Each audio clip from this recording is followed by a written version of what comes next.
Class 12 resolution of partnership का एक long प्रश्न देख लेंगे। Example 23 realisation expenses are borne by a partner A B C are partners sharing profits in the ratio of 5:3:2 they decided to dissolve the firm whose balance sheet is as follows। Balance sheet normal है, ठीक है। C is current account asset side में है, यानी कि एक तरह का नेगेटिव बैलेंस आ गया है इसमें, ठीक है।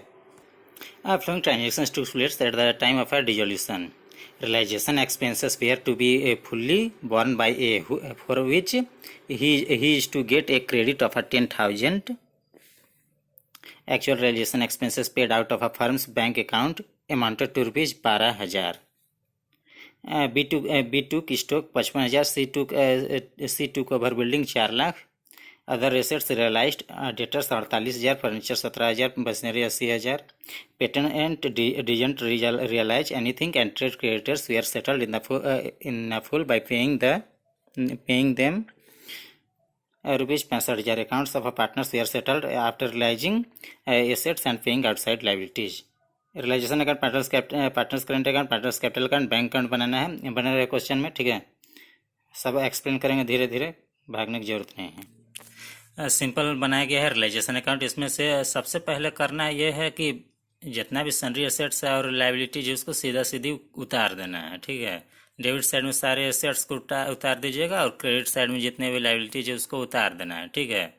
बस दिख रहा है ना, ये प्रॉफिट एंड लॉस अकाउंट को छोड़ करके, और कैपिटल अकाउंट भी नहीं उतरता है, प्रॉफिट एंड लॉस अकाउंट को छोड़ के ये क्रेडिट साइड में उतर जाएगा आपका ट्रेड क्रेडिटर्स क्रेडिट साइड में। ये प्रॉफिट एंड लॉस अकाउंट तो आपका बैंक अकाउंट थी कैपिटल अकाउंट में चला जाएगा, और यहाँ पे बैंक छोड़ करके सभी एसेट्स को उतार दिया गया है, ठीक है। सिंपल यहाँ पे आप देख सकते हैं। उसके बाद यहाँ उतर गया है।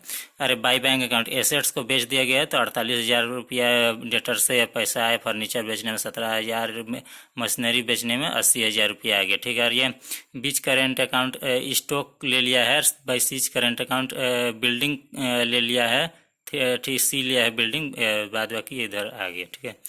To A's current account expenses realisation expenses का भुगतान ये कर दिया है। टू बैंक अकाउंट क्रेडिटर्स का 65,000 रुपया भुगतान किया गया। टू प्रॉफिट ट्रांसफर टू सबका हो गया है।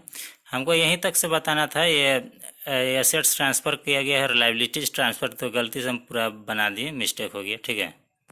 जर्नल देखिएगा, B's current account debit to realisation account है। देखिए कोई एसेट्स को ले लिया है तो पानी वाला को डेबिट हो गया, ठीक है। टू रियलाइजेशन जा रहा है, यहाँ realisation account debit to A's current account. किसी लाइबिलिटीज को पेमेंट कर रहा है कोई पार्टनर, तो यही देने वाला को होता है ना क्रेडिट, तो ये ट्रिक लगा दीजिएगा, ट्रिक हो गया। देखिए बाई बीज करेंट अकाउंट स्टॉक ले लिया, by C's current account building ले लिया, तो जर्नल से ये लेजर है ना, तो लेजर में तो उल्टा जाएगा ही, डेबिट का क्रेडिट हो जाएगा। यहाँ पर भी to A's current account expenses का पैसा दे रहा है, तो यह तो डेबिट हो गया, वहाँ तो क्रेडिट था, देने वाला क्रेडिट था, लेकिन ये लेजर की वजह से अपोजिट हो जाता है, ठीक है। बाद में सीधा हो जाएगा दूसरा अकाउंट में ट्रांसफ़र करने से। प्रॉफिट हो चुका है रियलाइजेशन का, आगे देखते हैं। पार्टनर्स कैपिटल अकाउंट देखिएगा, टू बैलेंस बी डी, यहाँ टू बैलेंस बी डी 10,000 आ गया है, डेबिट बैलेंस हो गया है सी का। By balance b d credit balance है A, by balance b d A और बी का क्रेडिट बैलेंस है 30,000 और 20,000 के, ठीक है। बाई रियलाइजेशन अकाउंट प्रॉफिट पाया गया है 2,500, 1,500, 1,000 के। By profit and loss account balance sheet में दिया है तो 25,000, 15,000 हो गया इसका। बाई रियलाइजेशन एक्सपेंसेस ये 10,000 रुपया भुगतान किया है realisation expenses. By partners capital account 8,500 और ये 3,99,000 रुपया ट्रांसफ़र कर दिया गया है, ठीक है। क्रेडिट वाला है ये। और इधर देख लीजिएगा, टू बैलेंस बी डी आ गया 10,000। टू रियलाइजेशन एक्सपेंसेस स्टॉक और बिल्डिंग ले गया 15,000, 4 लाख का थी बिल्डिंग, 55,000 की स्टॉक। टू बैंक अकाउंट हो गया रियलाइजेशन एक्सपेंसेस का 12,000 रुपया। टू एज कैपिटल अकाउंट हो गया 55,500। To bank account realisation expenses 12,000, इसको एक्सप्लेन बाद में हम कर देंगे, ठीक है। यहाँ आप देख सकते हैं टू एज कैपिटल अकाउंट, यहाँ डेबिट में दिख रहा है to A's capital account. To मतलब क्या होगा, टू मीन्स क्रेडिट हो गया, जर्नल में हो गया। A's current account debit to A's capital account, to मतलब क्रेडिट हो गया। और यहाँ पे देख सकते हैं by partners capital account, by ये डेबिट हो गया, by partners capital account journal के हिसाब से डेबिट हो गया है, ठीक है। तो इसके बाद में देख लेंगे हम लोग, देखेंगे adjustment realisation expenses were to be fully borne by A, for which he is to get a credit of 10,000 रुपये, नहीं दिख रहा, ठीक है, 10,000 actual realisation expenses paid out of a firm's bank account amounted to ₹12,000 मतलब 10,000 रुपया का भुगतान किया गया है रियलाइजेशन एक्सपेंसेस ए के द्वारा, लेकिन फर्म से लिया गया है 12,000 रुपया, उसी का ऐसा था। बाद बाकी देख रहे स्टॉक 55,000, सी बिल्डिंग 4 लाख रुपया, डेटर्स का रियलाइजेशन सब कुछ हो चुका है। ठीक है, वही चीज़ें टू बैंक अकाउंट दिखाया गया है थी 12,000 रुपया लिया है फर्म से, इधर घटाया जाएगा। रियलाइजेशन एक्सपेंसेस यहाँ 10,000 किया तो एक अकाउंट में दिख रहा है 10,000, सिंपल सा फंडा है, हो। पार्टनर्स कैपिटल अकाउंट बन जाएगा टू बाय बैलेंस बीडी, या तो आप लिखा है A's capital account, B's capital account, C's capital account, इसके आधार पर बाय बैलेंस बीडी तो ही जाएगा आपका। डेबिट साइड में देखिए टू पार्टनर्स करंट अकाउंट है, यहाँ पे 18,500 3,99,000 सिंपल आ गया है। बाई पार्टनर्स कैपिटल अकाउंट 18,500 3,99,000 ये आपका क्रेडिट है, तो इधर डेबिट में ट्रांसफर कर दिया जाता है। जैसे फाइनल अकाउंट में कुछ भी अगर इधर ग्रॉस प्रॉफिट BDCD आता है तो इधर में आता है, प्रॉफिट एंड लॉस अकाउंट इधर आएगा, इधर का चीज़ इधर हो जाता है। आगे देखिए बाई एज करंट अकाउंट हो गया 55,500, यहाँ से है टू एज कैपिटल अकाउंट, ये डेबिट से क्रेडिट पहुँच गया। ठीक है, बाई बैंक अकाउंट ये लोग का इसी का पैसा घट गया है, बिल्डिंग विल्डिंग कुछ लिया तो इसीलिए घर से पैसा लाएगा, कहीं कि बिजनेस थोड़ी देगा, बिल्डिंग लिया है तो इसीलिए इसको पैसा लाना पड़ेगा 2,49,000। और यहाँ पे इसको फायदा टू बैंक अकाउंट हो जाएगा 2,55,500, 1,31,500, ये फाइनल पेमेंट ले लेगा ये ए और बी। ठीक है, बाद बाकी जोड़ लीजिएगा, इसमें कुछ नहीं है। और जर्नल देखिए A's current account debit to A's capital account, यहाँ पे टू एज कैपिटल अकाउंट आपको क्रेडिट दिख रहा है ना, तो इसका मतलब कैपिटल अकाउंट का बैलेंस क्रेडिट होता है तो 20,000 से यहाँ एक का कैपिटल अकाउंट बढ़ जाएगा। बीच कैपिटल अकाउंट डेबिट है 20,000 रुपया से टू बीच करंट अकाउंट, तो यहाँ तो बीच कैपिटल अकाउंट डेबिट दिख रहा है, तो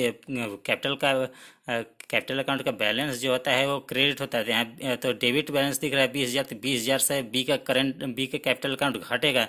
मेन कैपिटल अकाउंट पर फोकस करिएगा, करंट अकाउंट अगर अधिक होगा तभी तो इसका कैपिटल अकाउंट भी बढ़ जाएगा। ठीक है, यही ध्यान देना है। एग्जाम्पल के लिए वो जर्नल समझाया था। यहाँ तो एज करंट अकाउंट 5,500 है, और यहाँ पे आपका टू पार्टनर्स का करंट अकाउंट में 18,500 है और 3,99,000, वो एग्जाम्पल के लिए था, ये कुछ ठीक है।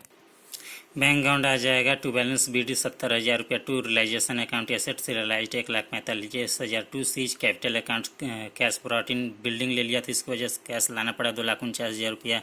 Realisation account creditors paid, creditor का पैसा 65,000 रुपया। To as current account realisation expenses दिया गया है, ठीक है, 10,000 रुपये।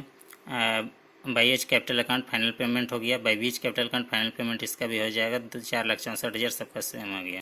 एक बार फिर से जल्दी देखिएगा, पार्टनर्स कैपिटल अकाउंट में जो क्रेडिट है ना, इसको डायरेक्ट इधर ट्रांसफर किया टू पार्टनर्स करंट अकाउंट 18,500 3,00,000 इधर हो गया। टू एच कैपिटल अकाउंट हो गया 55,500 डायरेक्ट इधर आ गया। बाई एच करंट अकाउंट 55,500, बाद बाकी बाई बैंक के अकाउंट ये लेके आया है पैसा, इसका फाइनल पेमेंट हो गया और कुछ नहीं है। रियलाइजेशन का प्रॉफिट इधर बांट दिया गया है, सब कुछ हो गया। टू बैंक अकाउंट ये तो रियलाइजेशन एक्सपेंसेस का हो गया और कुछ तो है नहीं इधर, ठीक है ना। बाद बाकी रियलाइजेशन एक्सपेंसेस में कोई दिक्कत नहीं है। रियलाइजेशन एक्सपेंसेस 10,000 रुपया पेड किया, लेकिन 12,000 रुपया फर्म से ये लिया था, वही हो गया। बाद बाकी सब कुछ ठीक है, एसेट्स लिया गया, स्टॉक बिल्डिंग सब कुछ ले लिया, ठीक है। बाद बाकी लास्ट में एसेट साइड में सीज करंट अकाउंट दिख रहा है, ये नेगेटिव बैलेंस हो गया इसका। बाद बाकी इधर तो सब कुछ करंट अकाउंट सब कुछ ठीक है।